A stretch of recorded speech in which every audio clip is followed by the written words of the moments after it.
Why hello there, ghosts and gals. Welcome to the first day of reading spooky stories and making art. I'm sure we'll find a better title for this soon, but it is what it is.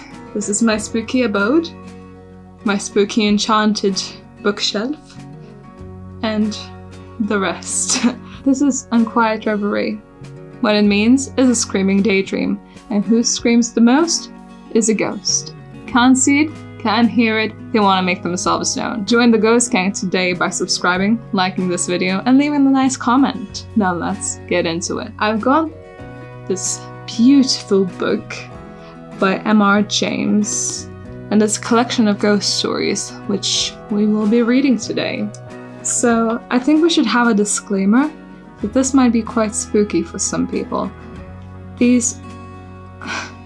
As the title says, this is about ghosts. So if you're someone who gets easily spooked, this might not be for you. But I do think these are beautifully written. Whether they'll be nicely read, we shall see. These do have some French words and French dialects, and I'm not really too familiar with French, so I apologize for that if I butcher some words. But I do think this might be a really nice story to read to you because it made an impact. So what I'm gonna do is I'm gonna be reading, and I'm gonna be stopping to add commentary or a reaction or anything that comes to mind whilst reading it, so that it's a bit more interactive than just, oh, let's read a story together, right? So without further ado, I give you Canon Alberic's scrapbook.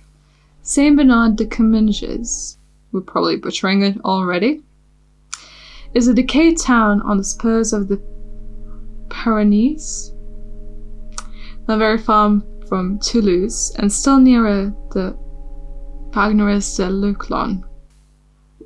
It was the site of a bishopric until the Revolution, and has a cathedral which is visited by a certain number of tourists. In the spring of 1883, an Englishman arrived at this old world place. I can hardly dignify it with the name of a city, for there are not 1,000 inhabitants.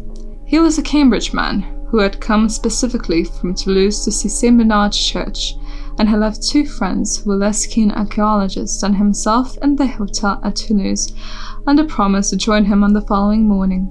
Half an hour at the church would satisfy them, and all three could then pursue their journey in the direction of Oak. But our Englishman had come early on the day in question, and proposed to himself to fill a notebook and to use several dozens of plates in the process of describing and photographing every corner in the wonderful church that dominates the little hill of Comminges. In order to carry out this design satisfactorily, it was necessary to monopolize the verger of the church for the day. The verger of sacristan, I prefer the latter appellation, inaccurate as it may be, was accordingly sent for by the somewhat brusque lady who keeps an inn of the Chapeau Rouge, and when he came, the Englishman found him an unexpectedly interesting object of study. It was not in the personal appearance of the little, dry, wizened old man that the interest lay, for he was precisely like dozens of other church guardians in France, but in a curious furtive, or rather hunted and oppressed, air which he had. He was perpetually half glancing behind him. The muscles of his back and shoulders seemed to be hunched in a continual nervous contraction, as if he were expecting every moment to find himself in the clutch of an enemy. The Englishman hardly knew whether to put him down as a man hunted by a fixed delusion, or as one oppressed by a guilty conscience, or as an unbearably henpecked husband. Of course. The probabilities, when reckoned up, certainly pointed to the last idea, but still the impression conveyed was that of a more formidable persecutor even than a termagant wife. Shall we not comment on that bit? However, the Englishman, let us call him Denniston,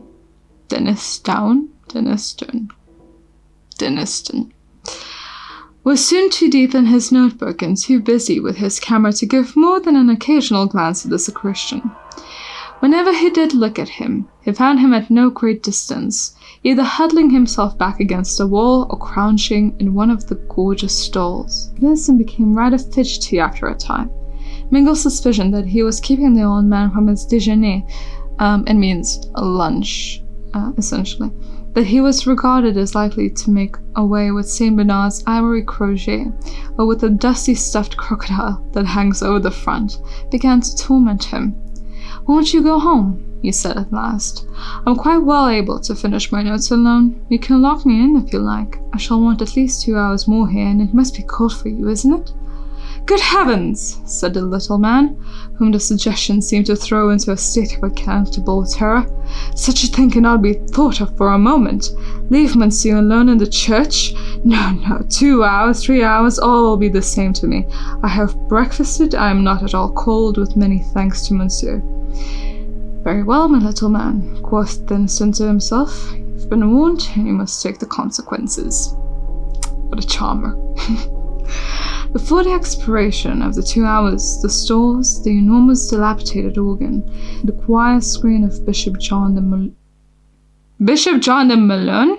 Malone? I will never not look up names again. The remnants of glass and tapestry, and the objects in the treasure chamber, had been well and truly examined, the sacristan still keeping at Deniston's heels, and every now and then whipping round as if he had been stung, when one or other of the strange noises that trouble a large empty building fell on his ear. Curious noises they were sometimes. "Once," Deniston said to me, "I could have sworn I heard a thin metallic voice laughing high up in the tower. I darted an inquiring glance at my sacristan. He was white to the lips. 'It is he, that is. It is no one. The door is locked,' was all he said, and we looked at each other for a full minute." Another little incident puzzled Deniston a good deal. He was examining a large dark picture that hangs behind the altar, one of a series illustrating the miracles of Saint Bernard. The composition of the picture is well-nigh indescribable, but there is a Latin legend below, which runs thus: "How Saint Bernard delivered a man whom the devil long sought to strangle." Deniston was turning to the sacristan with a smile and a jocular remark of some sort of his lips, but he was confounded to see the old man on his knees, gazing at the picture with the eye of a suppliant in agony, his hands tightly clasped, and the rain of tears on his cheeks. Deniston naturally pretended to have noticed nothing, but the question would not go away from him. Why should a daub of this kind affect anyone so strongly? He seemed to himself to be getting some sort of clue to the reason of the strange look that had been puzzling him all day. The man must be a monomaniac. But what was his monomania?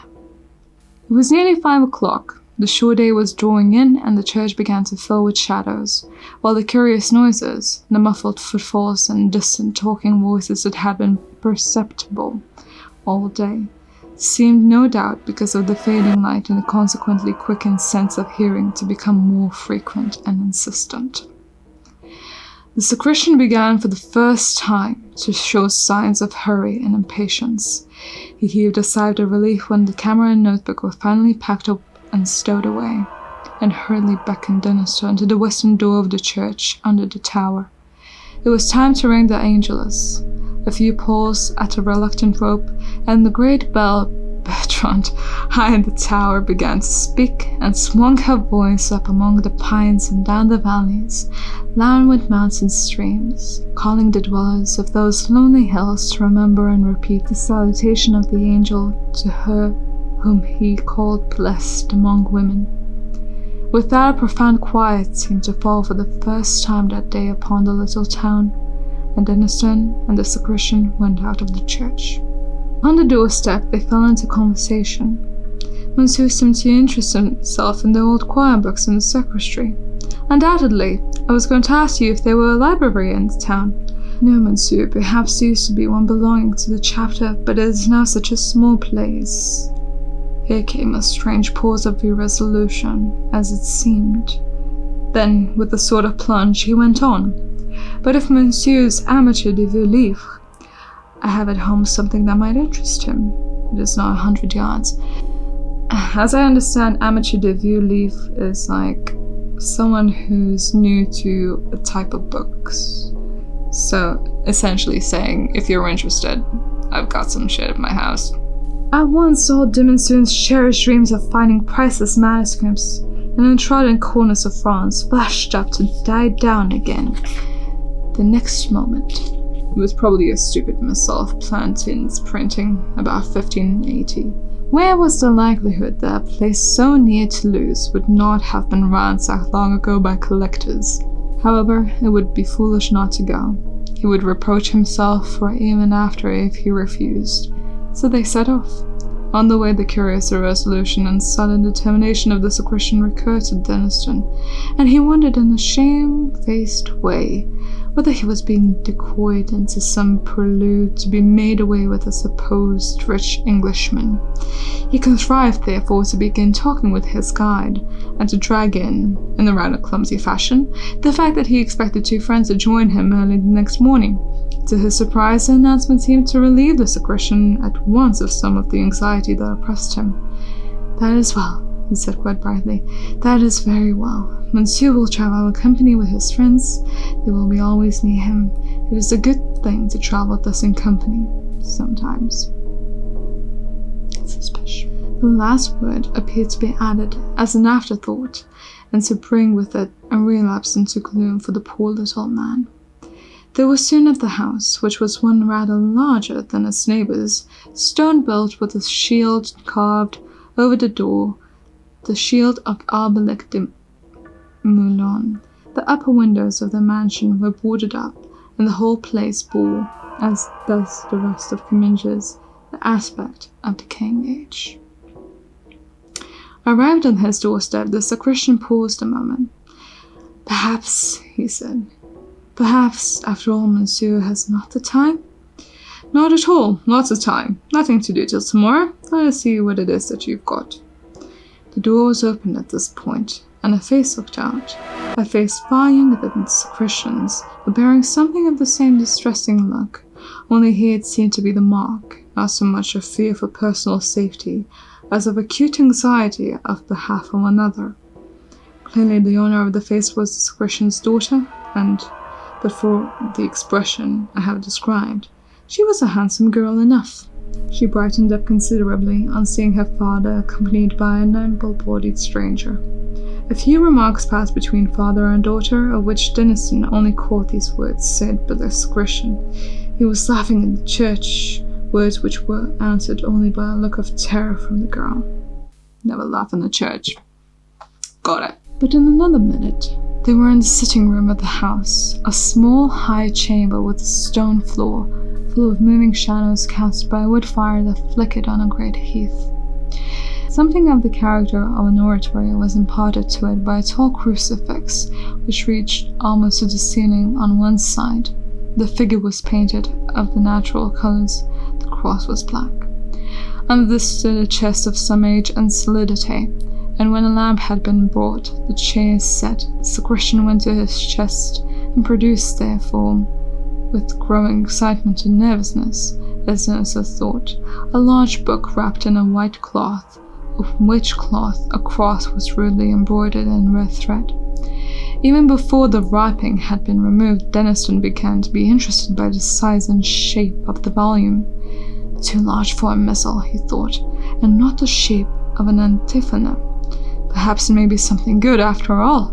The next moment the book was open, and Denniston felt that he had at last lit upon something better than good.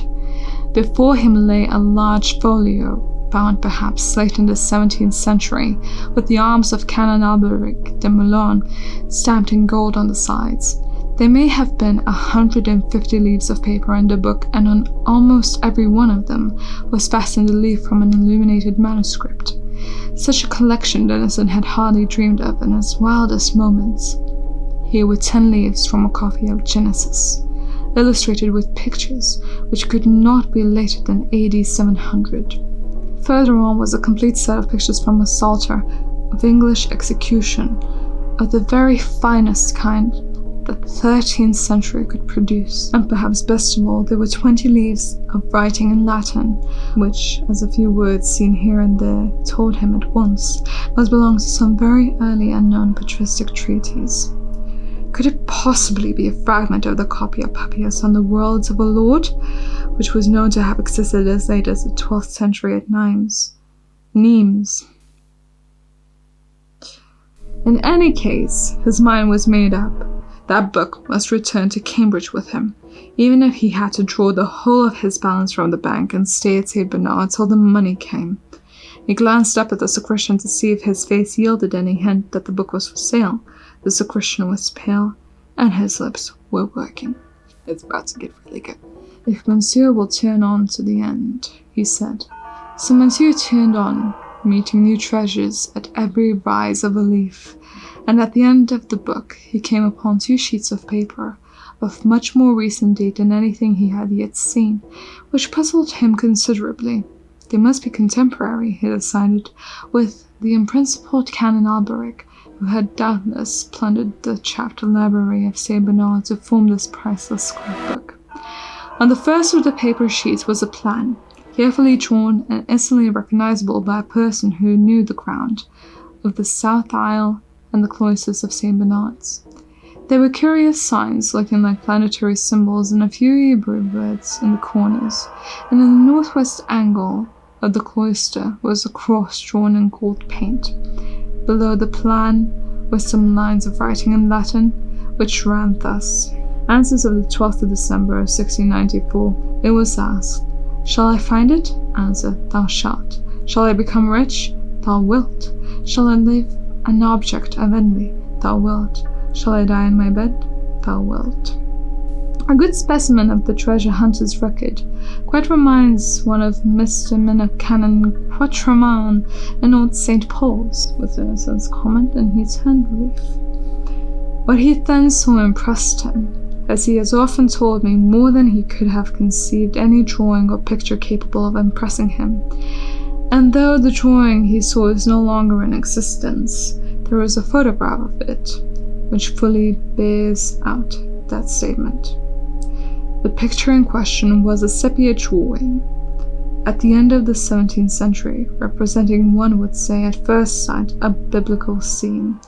For the architecture, the picture represented an interior, and the figures had that semi-classical flavor about them, which the artists of 200 years ago thought appropriate to illustrations of the Bible. On the right was a king on his throne, and the throne elevated on 12 steps, a canopy overhead, lions on either side, evidently King Solomon. He was bending forward with outstretched scepter, an attitude of command. His face expressed horror and disgust, yet there was in it also the mark of imperious will and confident power. The left half of the picture was the strangest, however. The interest plainly centered there. On the pavement before the throne were grouped 4 soldiers surrounding a crouching figure which must be described in a moment. A 5th soldier lay dead on the pavement, his neck distorted, his eyeballs starting from his head. The 4 surrounding guards were looking at the king. In their faces the sentiment of horror was intensified. They seemed, in fact, only restrained from flight by their implicit trust in their master. All this terror was plainly excited by the being that crouched at the midst. I entirely despair of conveying by any words the impression which this figure makes upon anyone who looks at it. I recollect once showing the photograph of the drawing to a lecturer on morphology, a person of abnormally sane and unimaginative habits of mind. He absolutely refused to be alone for the rest of that evening, and he told me afterwards that for many nights he had not dared to put out his light before going to sleep. However, the main traits of the figure I can at least indicate. At first you saw only a mass of coarse, matted black hair. Presently it was seen that this was covered body of fearful thinness, almost a skeleton, but with the muscles standing out like wires. The hands were dusky pallor covered, like the body with long, coarse hairs and hideously tanned. The eyes, touched in with a burning yellow, had intensely black pupils and were fixed upon the throned king with a look of beast-like hate. Imagine one of the awful bird-catching spiders of South America translated into human form and endowed with intelligence just less than human, and you will have some faint conception of the terror inspired by this appalling effigy. One remark is universally made by those to whom I have shown the picture. It was drawn from life. As soon as the first shock of his irresistible fright had subsided, Denison stole a look at his hosts. The sacristan's hands were pressed upon his eyes. His daughter, looking up at the cross on the wall, was telling her beads feverishly. At last the question was asked, "Is this book for sale?" You go through these paragraphs of this intense, beautiful writing, and then he's like, "Is this for sale? Can I buy it?" Dude, the signs were all in front of you. Things are coming. Just wait. There was the same hesitation, the same plunge of determination that he had noticed before, and then came the welcome answer. "If Monsieur pleases." "How much do you ask for it?" "I will take 250 francs. God, I need a snack break.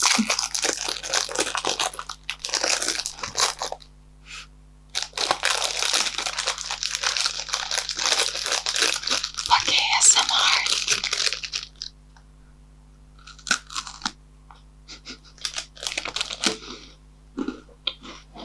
Hilarious. This was confounding.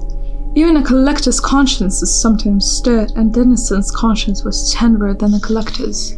"My good man," he said again and again, "your book is worth far more than 250 francs, I assure you, far more." But the answer did not vary. "I will take 250 francs, not more." There was really no possibility of refusing such a chance. The money was paid, the receipt signed, a glass of wine drunk over the transaction, and then the sacristan seemed to become a new man. He stood upright. He ceased to throw those suspicious glances behind him. He actually laughed or tried to laugh. Denison rose to go. "I shall have the honor of accompanying Monsieur to his hotel?" said the sacristan. "Oh no, thanks. It isn't 100 yards. I know the way perfectly, and there is a moon." The offer was pressed 3 or 4 times and refused as often. "Then Monsieur will summon me if he finds occasion. He will keep the middle of the road. The signs are so rough." Certainly, said Denison, who was impatient to examine his prize by himself, and he stepped out into the passage with his book under his arm. The main prize achieved. Here he was met by the daughter, a silver crucifix and a chain for the neck. Monsieur would perhaps be good enough to accept it? Well, really, Denison hadn't much use for these things. What did Mademoiselle want for it? Nothing in the world.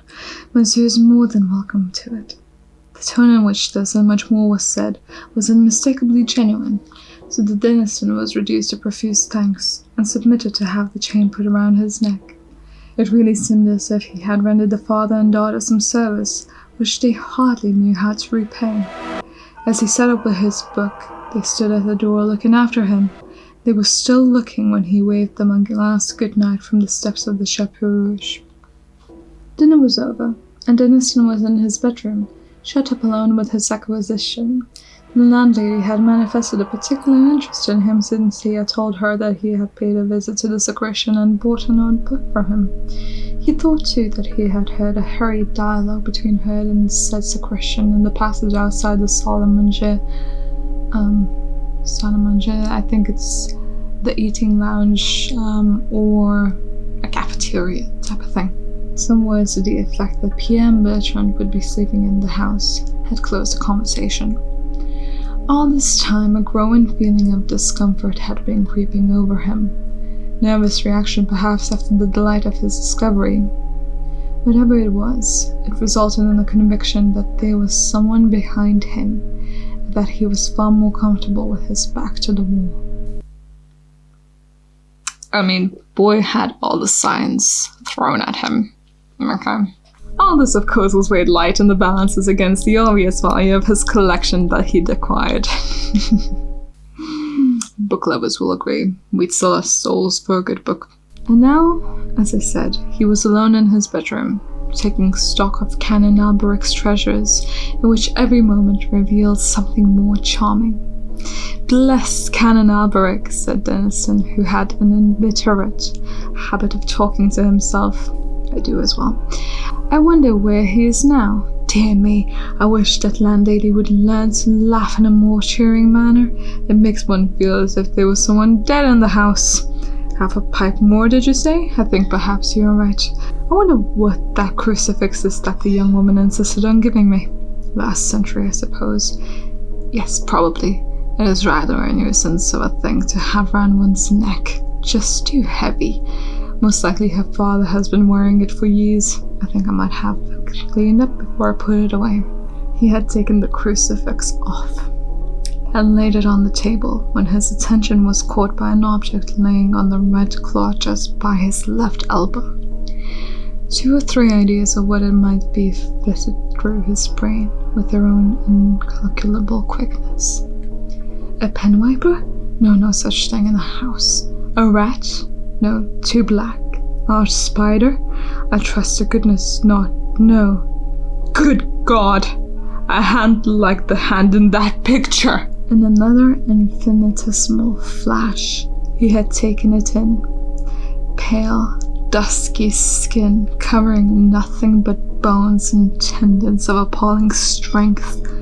Coarse black hairs, longer than ever grew on a human hand. Nails rising from the ends of the fingers and curving sharply down and forward. Grey, horny, and wrinkled. He flew out of his show with deadly inconceivable terror clutching at his heart. The shape whose left hand rested off the table was rising to a standing posture behind his seat, its right hand crooked above his scalp. There was black and tattery drapery about it. The corset covered it as in the drawing. The lower jaw was thin. What can I call it? Call it shallow, like a beast's teeth showed behind the black lips. There was no nose. The eyes, of a fiery yellow, against which the pupils showed black and intense, and the exulting hate and thirst for the truer life which shone there, were the most horrifying features in the whole vision. There was intelligence of a kind in them, intelligence beyond that of a beast, below that of a man. The feelings which this horror stilled in Denniston were the intense physical fear and the most profound mental loathing. What did he do? What could he do? He has never been quite certain what words he said, but he knows that he spoke, that he grasped blindly at the silver crucifix, that he was conscious of a movement towards him on the part of the demon, and that he screamed with the voice of an animal in hideous pain. He and Bertrand, the 2 sturdy little serving men who rushed in, saw nothing, but felt themselves thrust aside by something that passed out between them, and found Denniston in a swoon. They sat up with him that night, and his 2 friends were at St. Bernard by 9 o'clock next morning.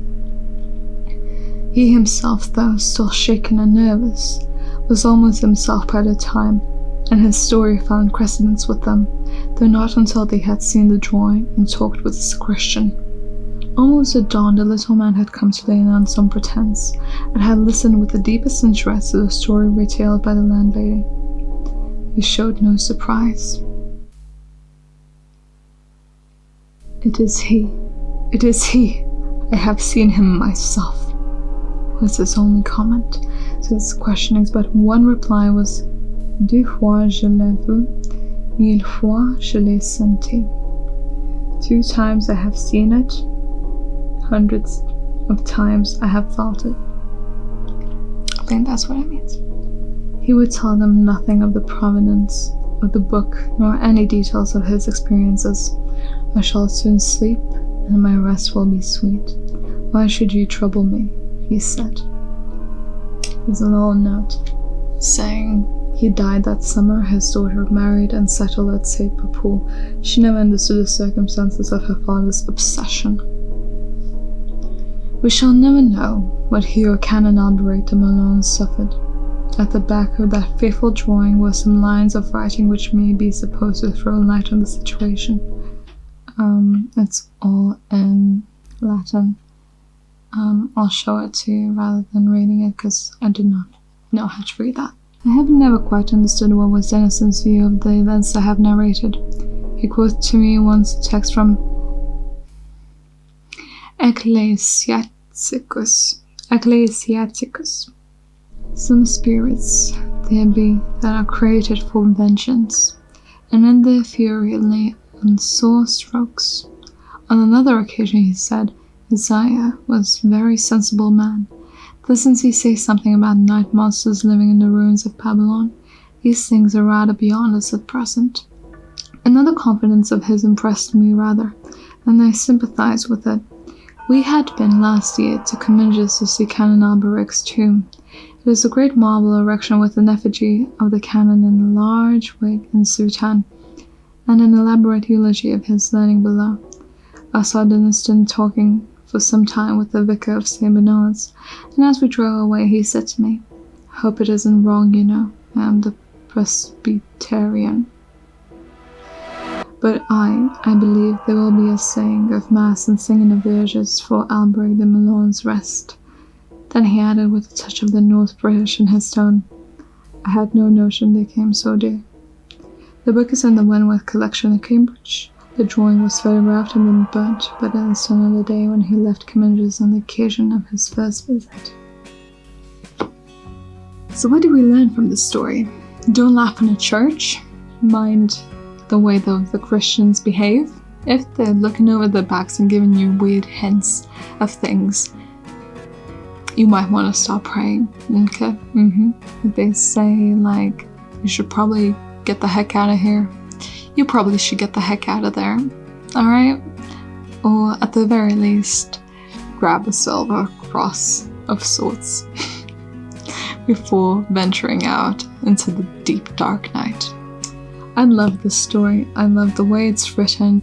I'm sorry that I butchered a lot of names, a lot of words, but I do hope you enjoyed this little time with me, and I hope you come back for more stories like this.